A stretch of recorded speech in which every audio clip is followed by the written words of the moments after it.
In the unforgiving expanse of the American West, where fortunes were forged and shattered with equal ferocity, one woman's dignity was about to become the unlikely currency in a land deal gone wrong. Picture this: a proud widow, her heart still heavy with loss, her body harboring a precious secret, offered up like chattel in a desperate bargain.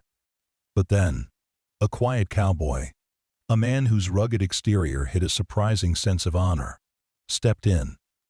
What he did next would shock everyone, changing their lives in ways no one could have predicted. He married her, on the spot, not for love, not for passion, but to save her from utter ruin. You won't believe how this story unfolds, how two strangers, bound by an extraordinary circumstance, found themselves caught in a harsh winter and an even harsher truth, discovering that sometimes the most unexpected beginnings lead to the most profound connections. Before we carry on, please hit the subscribe button to make my day and let me know where you are watching from in the comments. The biting wind, a harbinger of the coming winter, whipped dust across the arid landscape of West Texas. Henry Colton, astride his sturdy roan, squinted against the glare, his gaze sweeping over the dilapidated fencing and skeletal corrals of the Rocking H Ranch. He'd driven a hard bargain, even by his standards. The current owner, Jedediah Hill, was a broken man, his spirit as parched as the land he desperately clung to. Years of drought, cattle rustling, and a string of unfortunate investments had bled the ranch dry. Henry, a man who understood the language of the land and the ruthless logic of commerce, saw opportunity where others saw only desolation. He had the capital, the grit, and the vision to resurrect this ghost of a ranch. His plan was simple: buy low, rebuild, and expand. He dismounted, the leather of his chaps creaking, and approached the modest, weather-beaten ranch house. Jedediah, a gaunt figure with eyes like hollowed-out wells, met him on the porch. The air hung thick with desperation. After a perfunctory exchange of greetings, they settled into the dimly lit parlor, the scent of dust and old wood heavy in the air. The negotiations, already stretched over weeks, were nearing their conclusion. Henry laid out his final offer, a figure that was fair, perhaps even generous, considering the ranch's dire state. Jedediah's gnarled hands trembled as he held the contract. His gaze, however, shifted from the document to a closed door across the room, a flicker of something, guilt or shame, passing through his eyes. "There's one more thing, Colton," Jedediah rasped, his voice barely audible above the creak of the floorboards. Henry raised an eyebrow, a hint of suspicion prickling at him. He was a shrewd businessman, accustomed to last-minute contingencies, but the unusual tremor in Jedediah's voice, the way he avoided eye contact, suggested something far beyond a mere clause in a contract.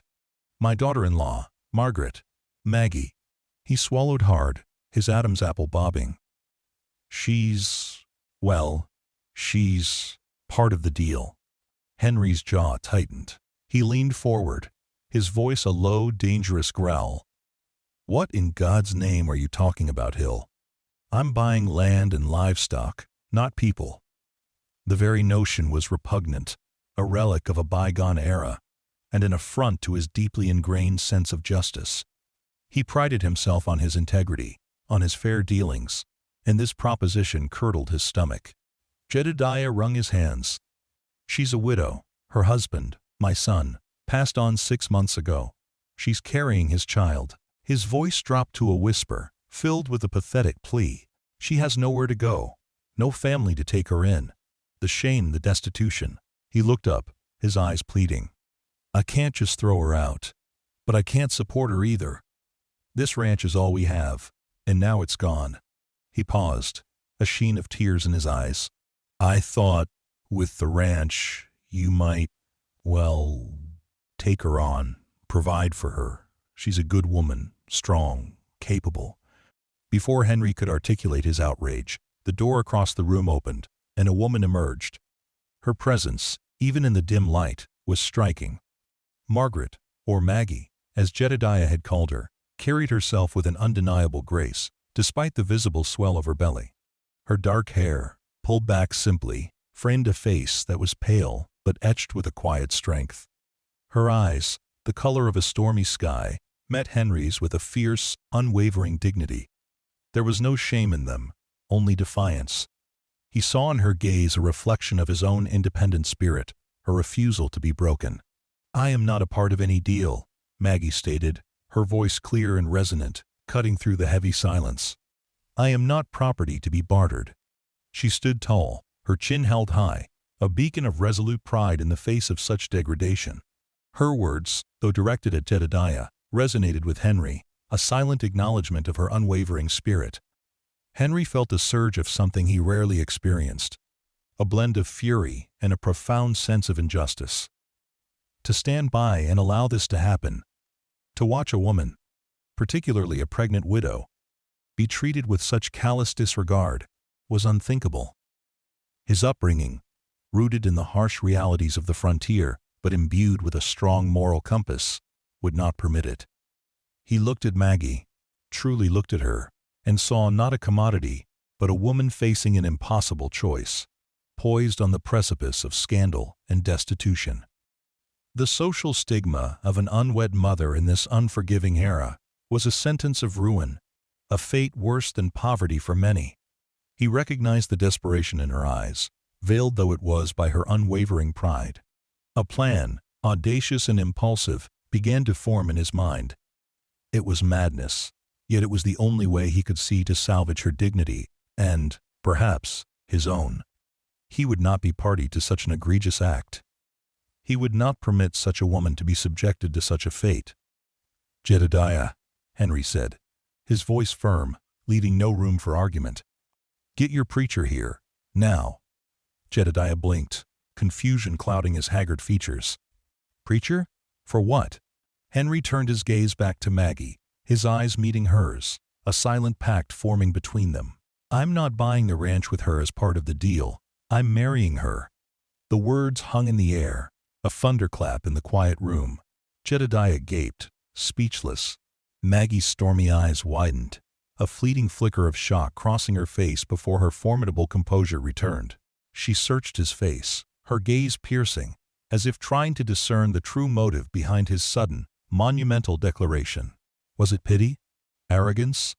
Or something else entirely? But deep down, a fragile seed of hope, long dormant, began to stir. Her mind raced, calculating the ramifications, the sheer audacity of his offer, and the profound liberation it represented. "On the spot?" Jedediah finally managed to stammer, his voice a bewildered squeak. "On the spot," Henry affirmed, his resolve hardening with each passing moment. He knew the risks, the societal implications, the personal upheaval this spontaneous act would cause. But he also knew, with an unshakable certainty, that it was the right thing to do. He would not compromise his principles, not for a ranch, not for anything. He would offer her a legitimate claim to protection, a shield against the harsh judgments of society, a name for her child.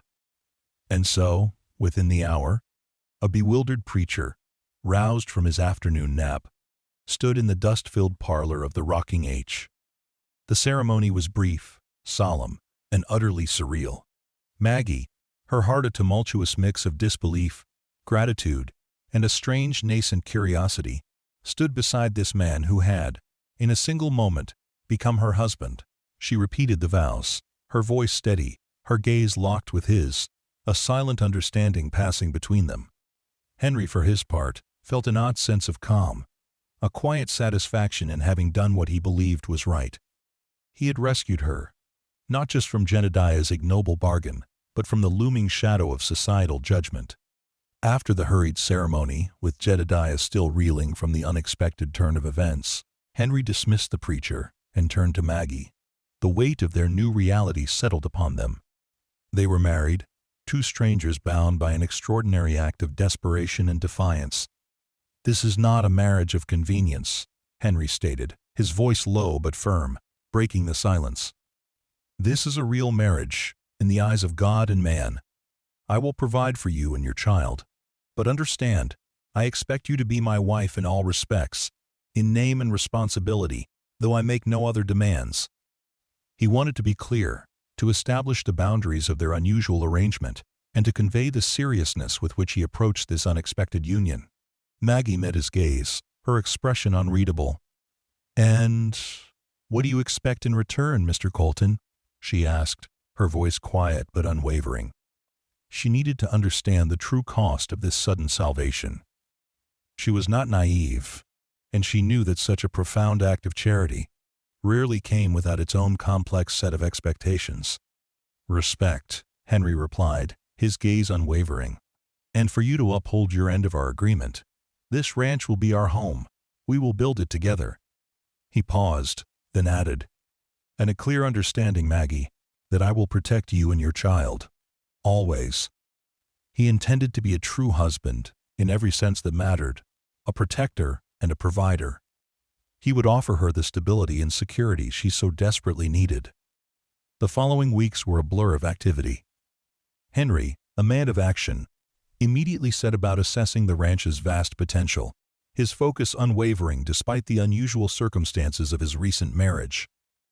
He rode the fence lines, inspected the dwindling herd, and walked every acre of the parched land, his mind buzzing with plans for irrigation, new cattle breeds, and pasture rotation.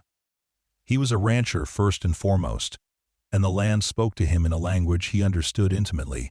Maggie, despite her advanced pregnancy, proved to be an invaluable asset. She possessed an intimate knowledge of the ranch's history, its hidden springs, its fertile pockets, and the best grazing lands. She moved through the house with quiet efficiency, organizing, cleaning, and slowly transforming the dusty, neglected rooms into a semblance of a home. She had a practical mind, a keen eye for detail, and an unexpected tenacity. Henry found himself consulting her on decisions, listening intently to her insights, and respecting her quiet competence. He observed her, her movements graceful despite her pregnancy, her determination evident in every task she undertook. He noted her meticulous nature, her innate ability to bring order to chaos. Their interactions were polite, formal, and strictly business. They spoke of cattle prices, feed costs, fence repairs, and the dwindling water supply. There was a respectful distance between them, a silent acknowledgement of the unconventional nature of their union. Yet, within this carefully constructed formality, a subtle shift was occurring. Shared meals, eaten in silence at first, slowly evolved into quiet conversations about the day's work, the challenges of ranching, and the changing seasons. Henry found himself appreciating Maggie's quiet strength, her resilience in the face of adversity. He admired her unwavering spirit, her refusal to succumb to despair. Maggie, in turn, began to see past Henry's gruff exterior, recognizing the inherent fairness and deep-seated integrity that lay beneath. She saw his dedication, his tireless efforts, and his genuine commitment to the ranch. He was a man of his word, a quality she valued above all else. As the days shortened and the wind grew colder, the harsh realities of the coming winter became increasingly apparent. The air grew brittle, carrying the scent of impending snow. The distant mountains, once hazy outlines, now stood stark and imposing, their peaks already dusted with white. Henry intensified his efforts, pushing himself and his small crew, which consisted of 2 grizzled ranch hands he'd hired, to prepare for the inevitable. He reinforced barns, stockpiled feed, and ensured all livestock were accounted for. He had a deep respect for the power of nature, understanding that survival in this unforgiving landscape depended on meticulous preparation and an unyielding will. One afternoon, as Henry was struggling to repair a stubborn section of fence, a piercing cramp shot through Maggie. She had been helping him carry tools, her quiet determination pushing her beyond her physical limits. A wave of dizziness washed over her, and she stumbled, dropping the heavy wrench she carried. Henry, his back to her, heard the clang of metal against rock and turned instantly. He saw her pale face, her hand pressed against her swollen belly, her breath catching in her throat. "Maggie!" he exclaimed, his voice sharp with concern. He rushed to her side, his calloused hand steadying her arm. "What is it? Are you all right?" She shook her head, her eyes wide with a mixture of fear and pain. "The baby, I think it's coming." Her voice was a strained whisper, barely audible above the rising wind. The reality of the situation hit him with the force of a physical blow. They were miles from the nearest town, the doctor hours away, and the first flakes of snow had just begun to drift from the leaden sky. Panic, a rare visitor for Henry, threatened to overwhelm him. He scooped her up in his arms, her weight surprisingly light despite her pregnancy, and carried her swiftly back to the house. His mind raced, recalling tales of frontier births, of women enduring unimaginable pain with only the help of their husbands or other women. He knew he had to be calm, to be strong for her, for the child. He laid her gently on the bed, his hands surprisingly tender as he covered her with blankets. He sent one of his ranch hands, a seasoned man named Gus, for the nearest midwife, a woman renowned for her steady hands and calming presence, who lived a good 20 miles away. The other hand, a younger, less experienced fellow named Billy, was dispatched to prepare hot water and clean linens. Henry, left alone with Maggie, felt a profound sense of helplessness, a stark contrast to his usual self-assured demeanor. The hours that followed were a grueling testament to Maggie's strength and resilience. The pain was relentless, tearing through her body in waves, each contraction a brutal reminder of the immense task ahead. She cried out, her voice raw, but never succumbed to complete despair. Henry stayed by her side, his presence a steady anchor in her sea of agony. He wiped her brow with cool cloths, murmured words of encouragement, and held her hand, offering a silent strength that transcended their unconventional relationship. He watched her, awestruck by her tenacity, her sheer refusal to surrender. He saw a depth of courage he hadn't fully appreciated before, a primal power that transformed her from a quiet, dignified woman into a fierce, unwavering force of nature. The midwife, a stout, no-nonsense woman named Clara, finally arrived, her breath coming in ragged gasps, her face flushed from the hurried ride through the growing snow. She took charge with calm authority, her experienced hands guiding Maggie through the most difficult hours. Henry, relegated to the periphery, watched, his heart thudding in his chest, a mixture of fear and awe churning within him. As the first light of dawn filtered through the frosted window panes, a new sound filled the house, a fragile, triumphant cry. A baby. A boy. Henry felt a rush of emotion, a profound sense of relief, and a surprising surge of protectiveness. He looked at Maggie, her face pale and exhausted, but illuminated by a radiant joy as she held her newborn son. A single tear tracked its way down his weathered cheek. "He's beautiful," Maggie whispered, her voice weak but brimming with love. "My little Mark." Henry knelt beside the bed, his gaze fixed on the tiny bundle in her arms. He reached out a hesitant finger, touching the baby's minuscule hand. The infant's fingers curled around his, a surprisingly strong grip. A profound shift occurred within Henry. This wasn't just Maggie's child, it was their child, in a way that defied logic and conventional understanding. He was the protector, the provider, the stepfather to this vulnerable, new life. The responsibility, once an abstract concept, solidified into a tangible, deeply felt commitment. The first few weeks after Mark's birth were a period of intense adjustment.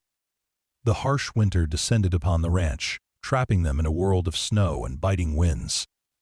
The isolation, though challenging, fostered an unexpected intimacy between Henry and Maggie. They were alone, truly alone, with the responsibility of a newborn and the relentless demands of the ranch. Henry, despite his lack of experience with infants, proved to be surprisingly adept. He would often find himself rocking Mark, singing off-key lullabies, his large, calloused hands surprisingly gentle as he changed diapers. He discovered a tenderness he hadn't known he possessed, a patience that extended beyond the usual boundaries of his pragmatic nature. He would spend hours just watching the baby sleep, mesmerized by the tiny breaths, the innocent movements. He saw a future in Mark's small face, a future that intertwined with his own in unforeseen ways. Maggie, recovering from childbirth and the trauma of her recent past, leaned on Henry in ways she never imagined she would. She saw his unwavering dedication, his quiet devotion to Mark, and his genuine concern for her well-being. He brought her meals, ensured she rested, and took on the lion's share of the night feedings when she was too exhausted. He was a rock, a steadfast presence in a world that had, for so long, felt precarious and uncertain. She saw beyond the initial act of chivalry, recognizing the genuine goodness and profound kindness that resided within him. She observed his interactions with Mark, his quiet affection, his instinctive protectiveness, and a warmth began to spread through her heart, a feeling she hadn't dared to entertain since her husband's death. Their conversations, once confined to ranch matters, slowly deepened. They spoke of their pasts, their dreams, their unspoken fears. Maggie shared stories of her childhood, her love for her late husband, and the heartbreak of his sudden death. Henry, usually a man of few words, found himself opening up, recounting tales of his solitary life, his struggles, and his quiet aspirations for the ranch. He spoke of his parents, simple folk who instilled in him a strong work ethic and an unwavering moral compass. He revealed vulnerabilities she hadn't expected, and she found herself drawn to the quiet strength and integrity of his character. He, in turn, learned of her artistic inclinations, her love for literature, and her surprising knowledge of flora and fauna, aspects of her personality that broadened his perception of her far beyond the dignified widow he had initially encountered. One particularly harsh evening, as a blizzard raged outside, blanketing the ranch in a thick layer of snow, they found themselves by the roaring fireplace, the only source of warmth in the vast house. Mark was asleep in his cradle, his soft snores a comforting rhythm. The flickering firelight cast dancing shadows on the walls, creating an intimate, almost dreamlike atmosphere. "Thank you, Henry," Maggie said, her voice soft, barely above a whisper. "For everything. For saving me, for taking us in, for being who you are." Her gaze was earnest, a mixture of gratitude and something more, something that resonated deeply within him. Henry looked into the flames, then turned to her, his eyes serious. "You didn't need saving, Maggie. You're stronger than anyone I know." He paused, his gaze meeting hers, a silent acknowledgement of the unspoken emotions that now swirled between them. "I just did what was right." He felt a tightening in his chest, an unfamiliar warmth spreading through him. He recognized the shift, the subtle, yet profound change in their relationship. "But you did," she insisted, her voice trembling slightly. "You gave me back my life, my dignity. And you gave Mark a home, a father." Her eyes, usually so guarded, held a vulnerability that captivated him. He saw a yearning for connection, a desire for a bond that went beyond mere obligation. The unspoken stretched between them, thick with emotion. Henry reached out, his calloused hand gently covering hers. Her skin was soft, warm. He felt a spark, an undeniable pull, a connection that had nothing to do with duty or obligation. It was a connection of the heart, forged in shared adversity and mutual respect. "Maggie," he began, his voice a low rumble, filled with a tenderness that surprised even himself. I want this to be real, not just for Mark, but for us." The words, once thought impossible, spilled out, raw and honest. He wasn't sure what real meant in this context, but he knew it involved more than just sharing a roof. It involved a deeper bond, a partnership that encompassed their emotions, their dreams, their very souls. Maggie's breath hitched. Her eyes, wide and luminous in the firelight, searched his, seeking the truth in his gaze. She saw no pretense, no manipulation, only a profound sincerity that touched her to her core. Her own heart, long guarded and closed off, began to unfurl, tentative yet hopeful. She had been so accustomed to protecting herself, to building walls around her emotions. But now, faced with Henry's raw honesty, those walls began to crumble. "Henry," she whispered, her voice thick with emotion. She leaned into his touch, her hand clasping his tightly. The unspoken desires, the quiet longings, the yearning for a true partnership, finally found their voice in that quiet exchange. The blizzard outside raged, but within the confines of the ranch house, a fragile warmth bloomed, promising a spring that had nothing to do with the changing seasons. As the severe winter slowly relinquished its grip, the ranch began to stir with the first whispers of spring. Patches of green emerged from beneath the melting snow, and the air, though still crisp, carried the promise of new life. The thaw, however, brought its own challenges. Swollen rivers threatened to burst their banks, and the muddy grounds made movement difficult. Henry and Maggie, now a cohesive unit, worked tirelessly, facing each obstacle with a shared determination that had solidified during the harsh winter. Their relationship, too, had blossomed amidst the isolation and shared hardship. The polite formality had given way to a comfortable familiarity, a quiet affection that resonated in their every interaction. They no longer had to articulate their thoughts. A glance, a shared smile, a subtle gesture conveyed volumes. The love that had begun as a necessity, a desperate act of chivalry, had taken root and was slowly but surely flourishing. Mark, now a few months old, was a constant source of joy, his gurgles and tiny coos filling the once silent house with a vibrant energy. Henry found himself inexplicably drawn to the baby, his rugged exterior softening whenever he held the infant in his arms. He would spend hours just observing Mark, marveling at his tiny fingers and toes, his innocent curiosity. He read to him from old books, his deep voice a soothing balm, and played silly games that made Maggie laugh, a sound that filled the house with warmth and light. He was discovering the profound joys of fatherhood, a role he never anticipated but now embraced with an unwavering commitment. Maggie, witnessing Henry's quiet devotion to her son, felt her heart swell with a tenderness she hadn't thought possible. She saw the true measure of the man, not in his strength or his wealth, but in his capacity for love and compassion. He was not just a husband of convenience, but a true partner, a devoted father, and a soulmate in the truest sense of the word. The initial gratitude she felt had deepened into a profound affection, a quiet, enduring love that permeated every aspect of their lives. One brisk morning, as the sun finally broke through the lingering clouds, casting long shadows across the freshly greening pastures, Henry found Maggie standing by the window, her gaze fixed on the distant horizon. He approached her, his hand gently resting on her shoulder. "Penny for your thoughts?" he asked, his voice soft, a hint of playfulness in his tone.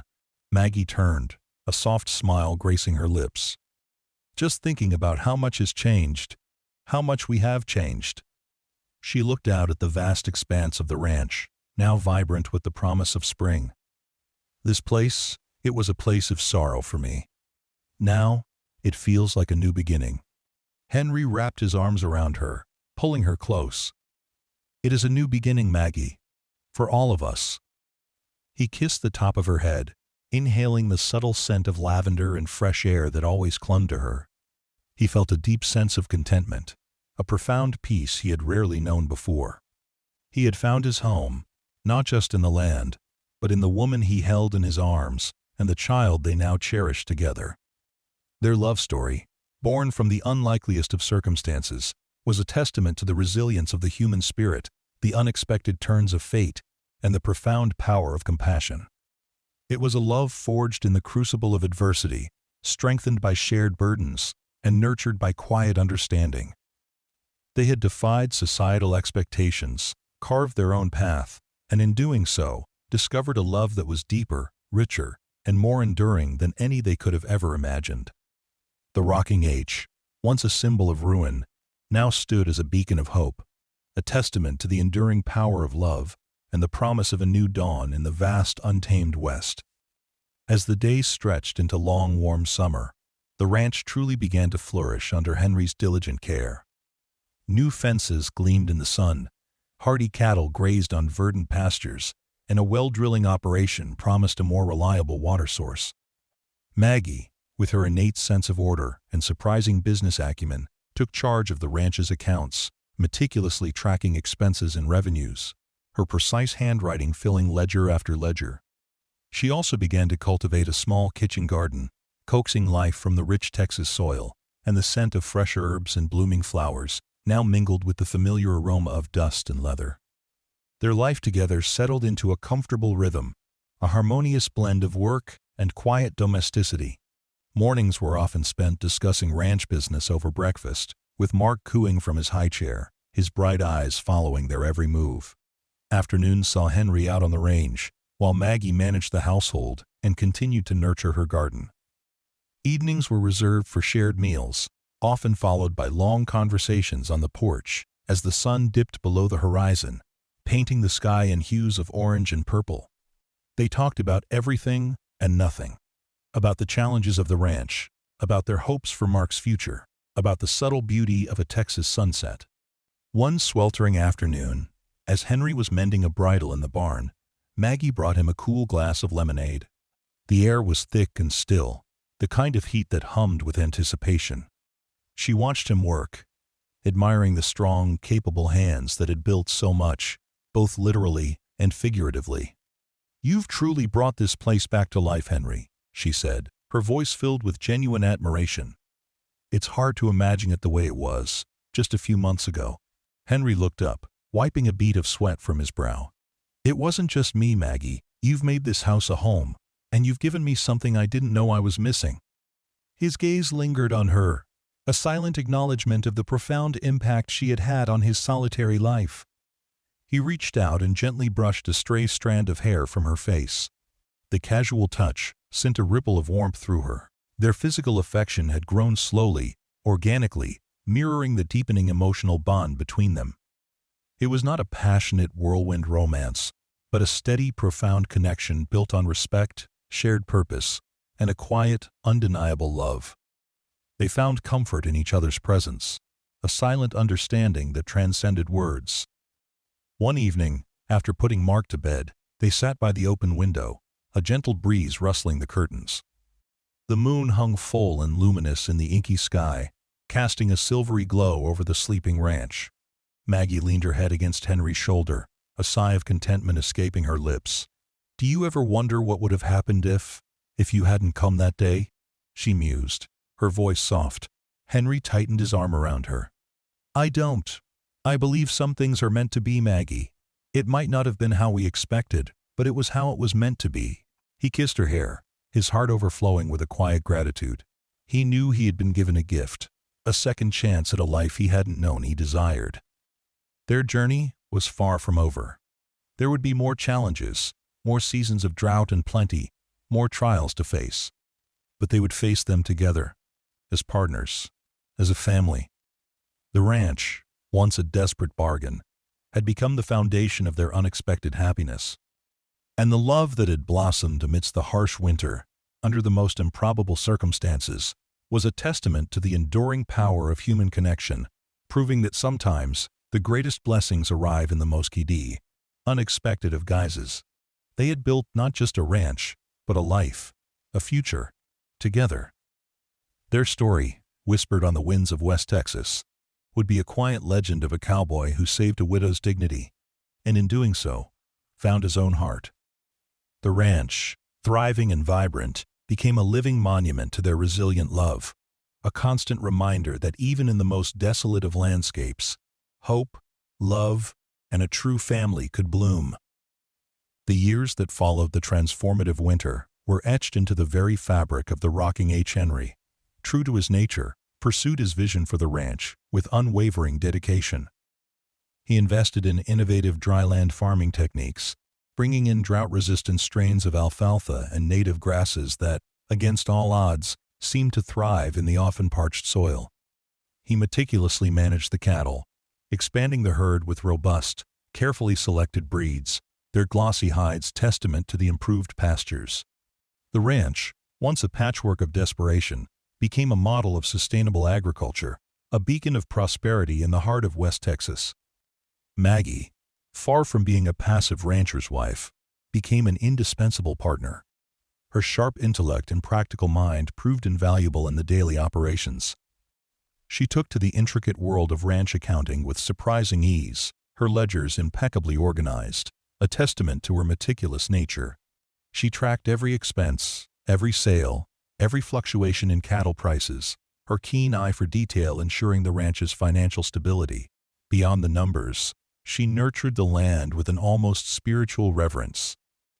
Identifying struggling patches of soil, experimenting with natural fertilizers, and even introducing a small flock of chickens and a handful of milk cows, diversifying their resources and bringing a vibrant, self-sufficient rhythm to their lives.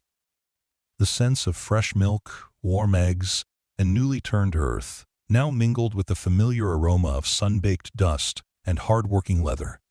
Their bond deepened with each passing season. The initial formal politeness had long since evaporated, replaced by a comfortable intimacy and an effortless understanding that transcended words. They knew each other's moods, their unspoken thoughts, their quiet joys and frustrations. Mornings began with a shared cup of strong coffee, discussing the day's tasks, the subtle shifts in the weather, and Mark's latest milestones. Evenings found them on the porch, watching the vast Texas sky blaze with fiery sunsets, their hands often intertwined, a silent testament to the love that had bloomed between them. Mark, their son, grew into a robust, curious boy, his laughter a bright melody that echoed through the ranch house and across the open fields. He inherited Henry's quiet strength and Maggie's thoughtful nature, a perfect blend of their two worlds. Henry taught him to ride, to rope, to understand the language of the land and its creatures. He showed him how to mend fences, how to check on the herd, how to read the subtle signs of changing weather in the vast, unforgiving sky. Maggie, in turn, instilled in him a love for books, for stories, and a deep appreciation for the natural world around them. She taught him to identify wildflowers, to recognize the calls of distant birds, and to appreciate the intricate balance of life on the prairie.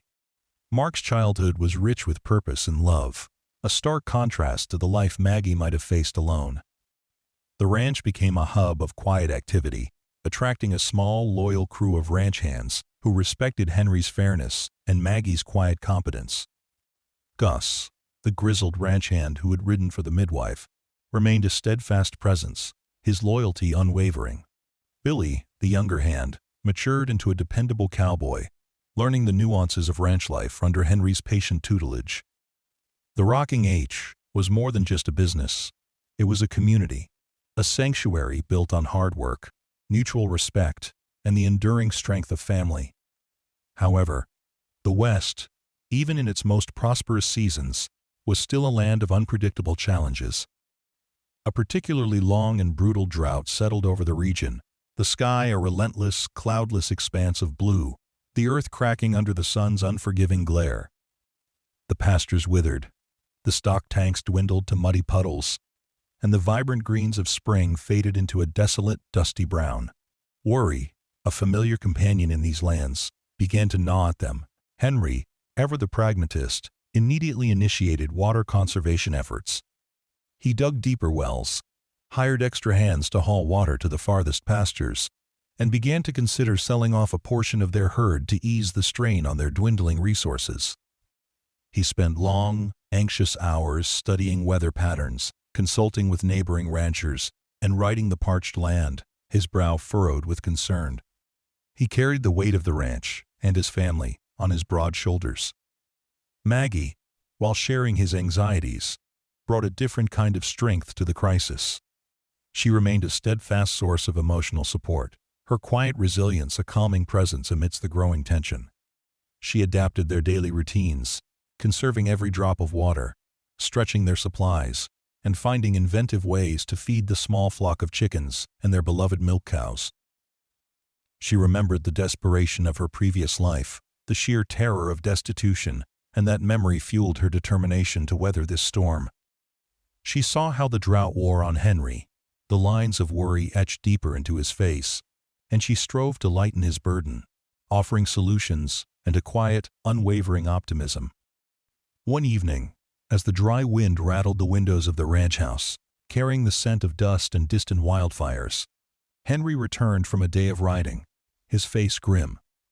"The south pasture," he announced, his voice tight. "The spring's all but dry. We'll have to move those cattle by morning, or we'll lose them." The task was monumental. Moving a large herd across several miles of parched, unfamiliar terrain in the dead of night, especially with the animals weakened by thirst, was perilous. It required every available hand, and a full measure of courage and experience. "I'll help," Maggie stated immediately, her voice firm. Henry looked at her, his expression a mixture of gratitude and concern. She was still recovering from a recent illness, and he knew the physical toll such an undertaking would take. "No, Maggie," he said gently. "You stay with Mark. It's too dangerous." "Henry, I know this land," she insisted, her gaze unwavering. "I know the shortcuts, the safer paths, and we need every capable hand." She held his gaze, her determination mirroring his own. He saw the fire in her eyes, the refusal to be sidelined, and he knew arguing was futile. She was not the kind of woman to stand idly by when her family, and their livelihood, was threatened. Under the faint glow of the moon, a sliver of silver in the inky sky, Henry, Maggie, Gus, Billy, and their two new ranch hands, young, eager men named Jesse and Wyatt, set out to move the herd. The cattle, restless and thirsty, were difficult to manage, their low moans a mournful sound in the oppressive stillness of the night. Dust rose in choking clouds, making it difficult to see, and the oppressive heat of the day lingered, clinging to their skin. As they navigated a treacherous rocky incline, a sudden piercing crack split the silence. A steer, disoriented and weakened, stumbled, dislodging a cascade of loose stones. A loud bellow tore through the night as the other cattle panicked, a wave of desperate fear rippling through the herd. The ground beneath them began to give way, a dangerous slide threatening to send them tumbling down the steep slope. "Hold them steady," Henry bellowed, his voice raw with urgency, his horse rearing under him. He spurred his roan forward, trying to cut off the panicked animals, but the sheer weight and momentum of the herd were overwhelming. Maggie, who had been riding slightly ahead, saw the danger immediately. She reacted with an instinct born of her deep knowledge of the land and her unwavering determination to protect her family. Without hesitation, she spurred her own mare, the nimble, sure-footed animal, directly into the path of the stampeding cattle. Her voice, strong and clear, cut through the chaos, a calm, authoritative presence that, miraculously, seemed to momentarily halt the terrified beasts. "Whoa! Steady, boys! Steady!" she cried, her mare dancing deftly amidst the panicked herd, her hands skillfully guiding the reins. She rode with an almost reckless abandon, her small figure a stark contrast to the thundering mass of cattle, yet her presence exuded an undeniable command. Henry watched, his heart lodged in his throat, a mixture of terror and awe washing over him. He saw the sheer courage in her actions, the raw bravery that propelled her into such danger. He knew, with a certainty that shook him to his core, that he would have lost a significant portion of his herd, perhaps even his entire investment, if not for her quick thinking and audacious bravery. Slowly, agonizingly, Maggie managed to turn the leading cattle, her mare weaving and darting with incredible agility, coaxing them away from the treacherous incline. The rest of the herd, still agitated but no longer in a full stampede, began to follow, their collective fear slowly giving way to their inherent herd instinct. Henry and the others moved in, their combined efforts finally bringing the animals under control. By the time they reached the new pasture, a distant oasis of slightly less parched land, the first slivers of dawn painted the eastern sky. Exhausted, covered in dust, and bone-weary, they dismounted, their muscles screaming in protest. The cattle, though still restless, had been saved. Henry walked directly to Maggie, his face etched with concern, but his eyes gleaming with profound admiration. He reached out, his hand gently touching her cheek, brushing away a streak of dirt. "Maggie," he began, his voice rough with emotion. "That was reckless, but God, Maggie, that was incredible. You saved us." He pulled her into a fierce embrace, holding her tightly, his relief palpable. He could feel the rapid thump of her heart against his own, and a wave of protectiveness, deeper than anything he had known before, washed over him. Maggie leaned into his embrace, her own exhaustion finally catching up to her. "We're a team, Henry," she murmured, her voice muffled against his chest. "Always." She felt the steady beat of his heart, the strength of his arms around her, and a profound sense of belonging settled within her. The drought, though still a formidable adversary, felt less daunting. They had faced it together, and they had prevailed. That night, as Mark slept soundly in his crib, Henry and Maggie sat on the porch again, the moon casting long, ethereal shadows. The air was still and warm, but a subtle shift had occurred. A deeper layer of understanding, a shared experience of profound danger and profound rescue, had cemented their bond even further. "You know," Henry said, breaking the silence, his voice contemplative, "I never truly understood what partner meant until I met you." He turned to her, his eyes serious. "You're more than my wife, Maggie. You're my rock, my strength." Maggie smiled, a soft, radiant expression that lit up her face even in the dim light. "And you, Henry Colton, are more than a cowboy who saved my dignity. You are my home, my love." Their story was not just about a ranch saved or a family formed. It was about two resilient souls, brought together by fate and an act of unexpected grace, who discovered that true partnership and profound love could be found in the most unlikely of places, forged in the crucible of Asha, the unforgiving West.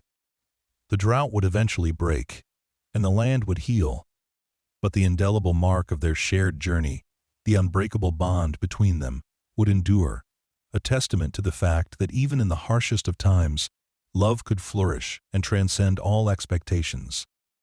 Their journey had revealed to them the true meaning of commitment, not just to the land, but to each other.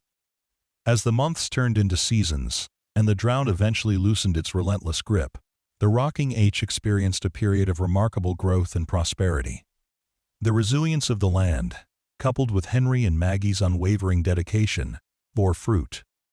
New, deep wells yielded abundant water, allowing for more expansive pastures and the introduction of a modest but thriving herd of horses, carefully bred for their strength and temperament. Henry, ever forward-thinking, began experimenting with rotational grazing techniques, further enhancing the health of their land. He was often out on the range, a solitary figure against the vast horizon. But his decisions were always made with Maggie's input, their partnership a finely tuned instrument. Maggie, meanwhile, expanded her influence beyond the ranch house. She established a small, efficient network for selling their produce and dairy goods to neighboring towns, her sharp business instincts proving invaluable. She also became a quiet advocate for education in the sparsely populated region, recognizing the profound impact it could have on the next generation. She began tutoring local children, including a few of the ranch hand's younger siblings. In the evenings, her parlor transformed into a makeshift schoolroom filled with the murmur of learning and the faint scent of ink. Her gentle patience and clear explanations endeared her to the children and their parents, and she found a deep satisfaction in nurturing young minds. Their home life deepened, warmed by the laughter of Mark, who was now a spirited and intelligent toddler. He followed Henry like a shadow, eager to learn about ranching, but also sought Maggie's quiet wisdom, often curled up beside her as she read aloud from books, his small finger tracing the words on the page. Henry and Maggie found immense joy in watching him grow, a tangible symbol of their unexpected family. Their evenings, once filled with the silent formality of strangers, now hummed with the easy camaraderie of a family truly at peace. They spoke of Mark's future, of expanding the ranch, of the small dreams that now felt within their reach.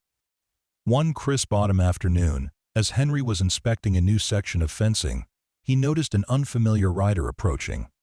The figure was cloaked in a long, dusty coat, his face obscured by the brim of his hat, and he rode with a deliberate, unhurried pace that suggested purpose rather than a mere journey.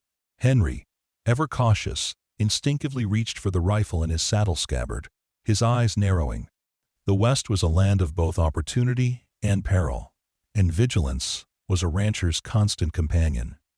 The rider dismounted slowly, his movements stiff with age, and pulled back his hat.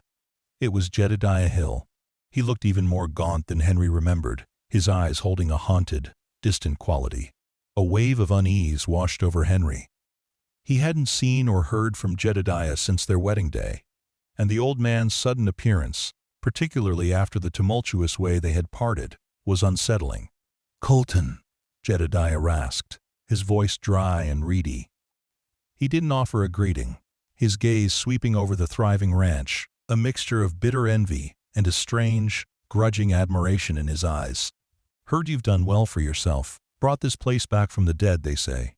Henry merely nodded, his hand still resting near his rifle. "What brings you here, Jedediah?" he asked, his tone clipped.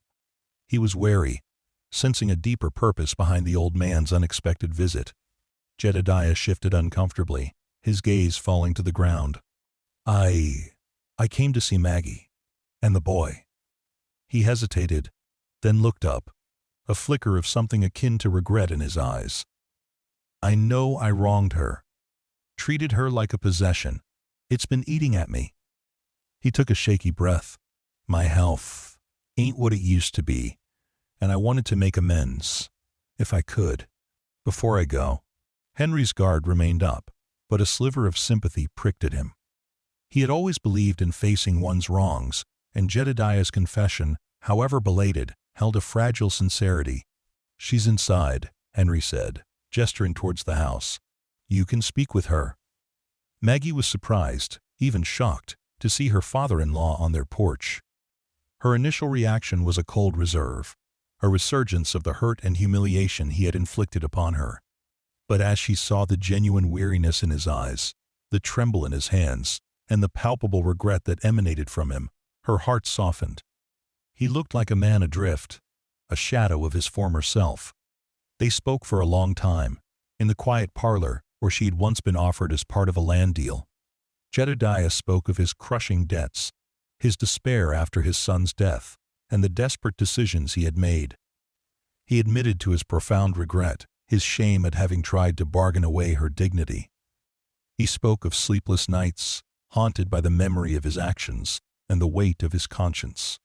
He asked for her forgiveness, a plea more than a demand, his voice filled with a genuine remorse that Maggie found impossible to ignore. Maggie listened, her face unreadable, processing the raw emotion in his words. She had carried the wound of his betrayal for so long, a sharp ache beneath the surface of her new happiness. But as she listened to him, truly listened, she began to see not just the man who had wronged her, but a broken, humbled soul facing the end of his life.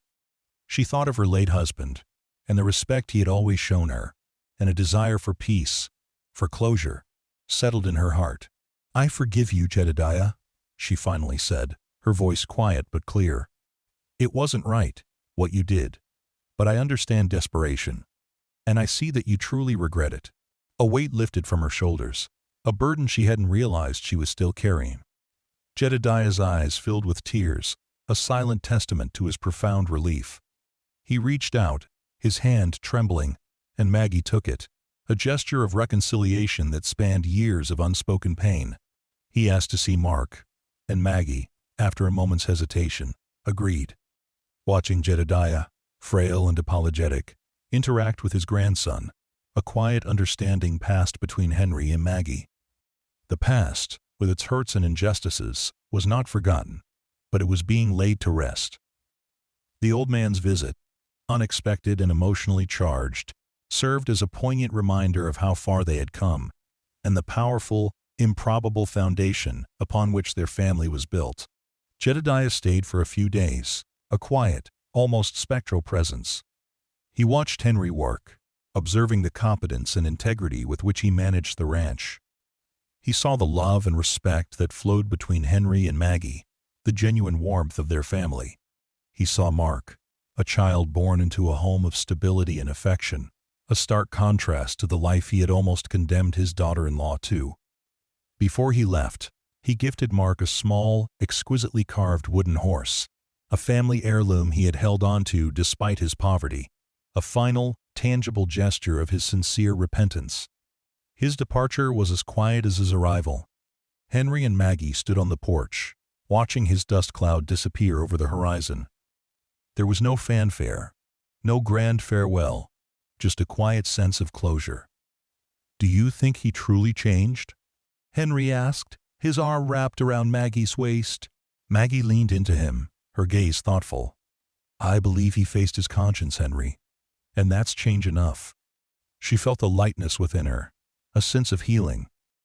The encounter, though brief, left a subtle imprint on their lives. It underscored the preciousness of what they had built, the profound sense of security and belonging they now shared. It solidified their resolve to continue nurturing their family and their ranch, a testament to their unwavering commitment to each other and to the life they had so unexpectedly found. They had faced the ghosts of the past, and together, they had laid them to rest, paving the way for a future unburdened by old sorrows. The rocking H, once a symbol of a desperate deal, now truly stood as a testament to forgiveness, resilience, and the enduring power of a love born from the most unexpected of circumstances. As the years unfolded, the Rocking H Ranch cemented its reputation as one of the most prosperous and respected holdings in West Texas. Henry's shrewd business sense, coupled with his deep understanding of the land, ensured consistent growth. He diversified their crops, investing in pecan groves and hardy fruit trees that, against the odds of the arid climate, yielded bountiful harvests. His foresight led him to acquire additional grazing land, expanding their cattle operations significantly. He implemented innovative practices, such as wind-powered water pumps and carefully constructed cisterns, ensuring they were better prepared for the inevitable periods of drought. He was a man of his word, his handshake as good as any contract, and his reputation for integrity spread far and wide. Maggie, too, flourished. Her garden grew into a small, vibrant oasis, providing not just for their family, but also for the growing number of ranch hands and their families, who now made the Rocking H their home. She taught the ranch hands' wives how to preserve fruits and vegetables, how to bake bread, and how to make the most of their resources. Her informal schooling for the children blossomed into a small but respected, one-room schoolhouse on the ranch, with Maggie herself as the primary teacher. She believed passionately in the power of education, and her dedication ensured that every child on the Rocking H had the opportunity to learn, to read, and to dream beyond the confines of the ranch. She curated a small library, filled with well-worn books, and encouraged lively discussions, fostering a love of learning that became a defining characteristic of the ranch community. Mark, their son, grew into a strong, compassionate young man, embodying the best qualities of both Henry and Maggie. He excelled both in his studies and in his horsemanship, equally at home discussing classical literature with his mother as he was riding the range with his father. He possessed Henry's quiet intensity and Maggie's thoughtful empathy. As he entered his teenage years, he began to take on more responsibility on the ranch, learning every facet of the business from the ground up, eager to follow in his father's footsteps, but with a unique vision of his own. He spoke of introducing new technologies, of finding even more sustainable ways to manage the land, of ensuring the ranch's prosperity for generations to come. The community around the Rocking H grew, drawn by the success and stability of the ranch. Small homesteads began to appear on neighboring lands, and a general store, a blacksmith, and even a small church eventually sprang up a few miles down the road, forming a fledgling town that owed its very existence to the prosperity of the Rocking H. Henry. And Maggie became quiet leaders, their wisdom and integrity sought after by their neighbors. They were known for their generosity, their willingness to lend a helping hand, and their unwavering commitment to their community. Their love, once an act of necessity, had deepened into a profound, enduring partnership. It was a love that didn't require grand gestures or passionate declarations, but rather manifested in the quiet understanding between them, the shared laughter over Mark's antics, the comfort of a hand held in silence, the mutual support in times of hardship. They knew each other's vulnerabilities, their unspoken fears, and their deepest dreams, and they nurtured those dreams with unwavering support. Maggie often found herself marveling at the path her life had taken, the serendipitous intervention of a cowboy who had, against all odds, become her everything. She thought of the desperate young widow she had been, consumed by fear and grief, and felt a profound gratitude for the life Henry had built with her. One blustery spring evening, as a rare, gentle rain fell, nourishing the thirsty earth, Henry and Maggie sat on their porch, watching Mark, now a strapping young man, walk back to the bunkhouse after a long day's ride. The porch swing creaked rhythmically, a comforting sound in the quiet twilight. "He's a good boy," Henry said, his voice laced with pride. "He'll make a fine rancher one day." Maggie smiled, a soft, content expression. "He will. He has your strength, Henry, and your sense of responsibility. But he has his own gentle spirit, too." She paused, then turned to him, her hand finding his. "Do you remember that day, Henry, when you said you'd marry me?" Henry chuckled, a low, rumbling sound. "Like it was yesterday, Maggie. You looked like you wanted to hit me." "I probably did," she admitted, a fond smile playing on her lips. "I was so angry, so humiliated. And then you just stood up and did the most unthinkable, most honorable thing." She squeezed his hand. "You saved me, Henry. Not just from Jedediah, but from myself, from despair." He turned to her, his gaze unwavering, filled with a deep, abiding love. "You saved me too, Maggie," he said, his voice raw with emotion. "I was just a man with land and ambition. You gave me a home, a family, a purpose beyond the ranch." He leaned in, his lips brushing her forehead. "You made me whole." The rain continued to fall, a gentle blessing on the land. The Rocking H Ranch, once a symbol of desperation, stood strong and vibrant, a testament to the unexpected paths life could take, and the profound, enduring power of a love forged in the most unlikely of circumstances. Their story, whispered on the wind that swept across the vast Texas plains, became a legend, not of grand battles or daring feats, but of quiet courage, unwavering integrity, and the enduring strength of a love that defied all expectations. It was a story of a cowboy who saved a pregnant widow's dignity, and in doing so, found his own heart, building a legacy that stretched far beyond the boundaries of their beloved ranch. The sunset cast long, peaceful shadows over the thriving land, a perfect reflection of the tranquil, fulfilling life they had built together, a life that continued to unfold with grace and quiet joy. As Mark matured into his 20s, he not only embraced the traditions of the Rocking H, but also brought a youthful dynamism to its operations. He attended agricultural college for a few winters, bringing back modern farming techniques and a deeper scientific understanding of soil health and water management.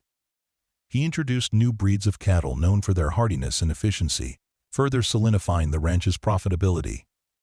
Henry, though still very much at the helm, found immense satisfaction in watching his son's vision unfold, offering guidance and wisdom, but allowing Mark the space to innovate and lead.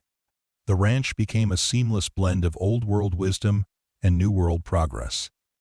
Maggie, her hair now touched with strands of silver, continued to be the quiet heart of the Rocking H.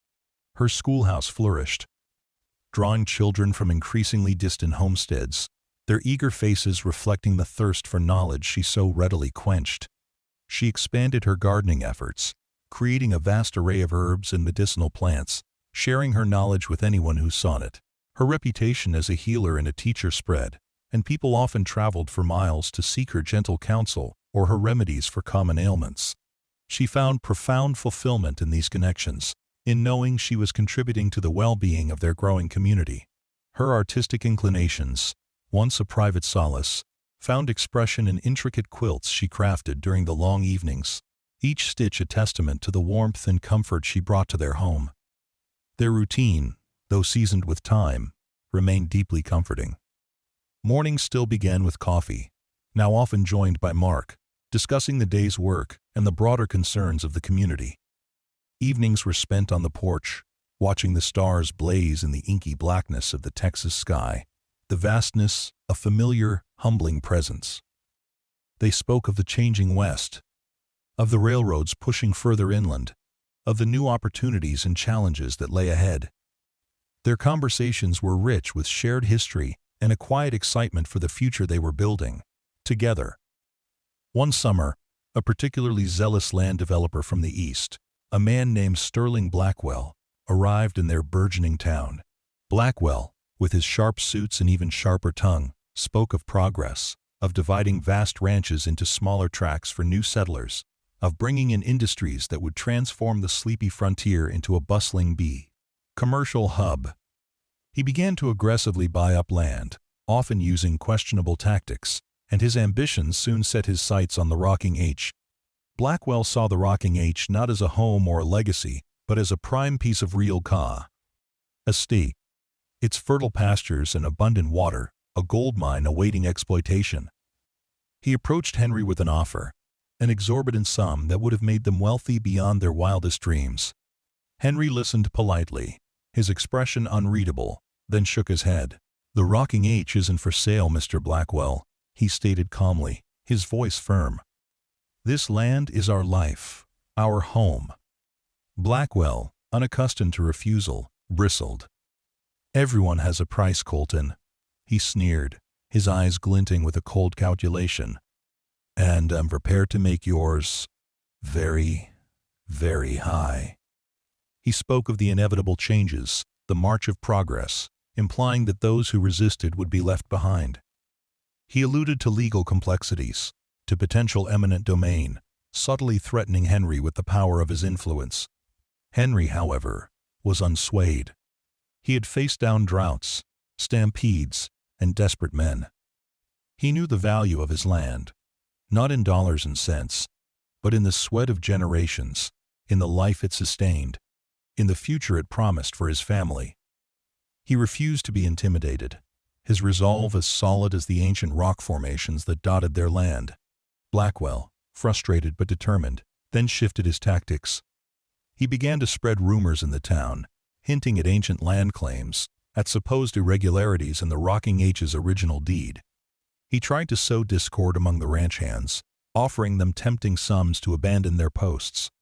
He even went so far as to approach Maggie, attempting to appeal to her sense of ambition, painting a picture of a life of ease and luxury, far removed from the dust and demands of ranching. Maggie listened to him with polite disdain, her eyes flashing with a quiet fire. "Mr. Blackwell," she said, her voice clear and unwavering, "my dignity and the future of my family are not for sale, not for any price." She spoke with a quiet authority that took the slick developer by surprise. She remembered the feeling of being treated as property, and she would not allow anyone to reduce her, or her family, to mere commodities again. Mark, learning of Blackwell's machinations, became fiercely protective of his parents and their legacy. He rode into town, confronting Blackwell directly, his youthful indignation tempered by a measured calm that surprised the developer. "This ranch is our home, sir," Mark stated, his voice steady, "and we will defend it by any means necessary." The conflict escalated, threatening to disrupt the peace and prosperity they had so carefully built. The community, however, rallied around the Coltons. They had witnessed the family's integrity, their hard work, and their unwavering commitment to the land and its people. The ranch hands, fiercely loyal to Henry and Maggie, refused Blackwell's bribes. The townsfolk, remembering Maggie's kindness and Henry's fairness, openly expressed their support for the family. Blackwell, used to bending people to his will, found himself facing an unyielding wall of solidarity. One tense afternoon, as Blackwell prepared to file a dubious lawsuit to challenge the Rocking H's land rights, an old, almost forgotten figure reappeared in the town. It was Jedediah Hill, frail but surprisingly alert, who had heard whispers of Blackwell's aggressive tactics. Drawn by a final, lingering sense of duty and a desire to truly atone for his past, he arrived with a surprising piece of evidence. He presented a meticulously kept, legally binding document, signed by his ancestors and witnessed by early territorial officials, clearly outlining the boundaries and ownership of the Rocking H land, a document that definitively debunked Blackwell's baseless claims. It was a dusty, fragile piece of paper, but its legal weight was undeniable. Jedediah, his voice thin but firm, publicly denounced Blackwell's attempts to seize the land, recounting the history of the ranch and quietly admitting his own past mistakes in attempting to barter away Maggie's future. His words, coming from the man who had once been so broken, carried an unexpected authority and sealed Blackwell's fate. The developer, his schemes exposed and his reputation in tatters, was forced to retreat, his grand ambitions crumbling in the face of truth and community solidarity. The Rocking H was safe. The victory was not just a legal one, but a moral triumph. a testament to the strength of their family and the unwavering support of the community they had nurtured. Jedediah, his final act of atonement complete, passed away peacefully a few months later, his final days knowing a quiet peace and the forgiveness he had so desperately sought. In the aftermath, the Rocking H continued to thrive, its legacy now secured for generations. Mark, now fully taking the reins, guided the ranch into the future with wisdom and innovation, always mindful of the values instilled in him by his parents. Henry and Maggie, now in their twilight years, watched with profound contentment as their son embraced the responsibilities of leadership, their love for him and for each other deeper and more profound than ever. They still sat on the porch in the evenings, their hands intertwined, the silence between them rich with decades of shared life, laughter, and unspoken affection.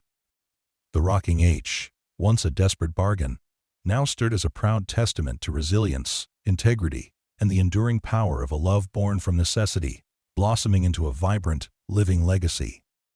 Their journey, begun with an act of quiet defiance and a spur-of-the-moment marriage, had forged a bond that transcended the harsh realities of the West, creating a haven of family and community that would stand strong for years to come.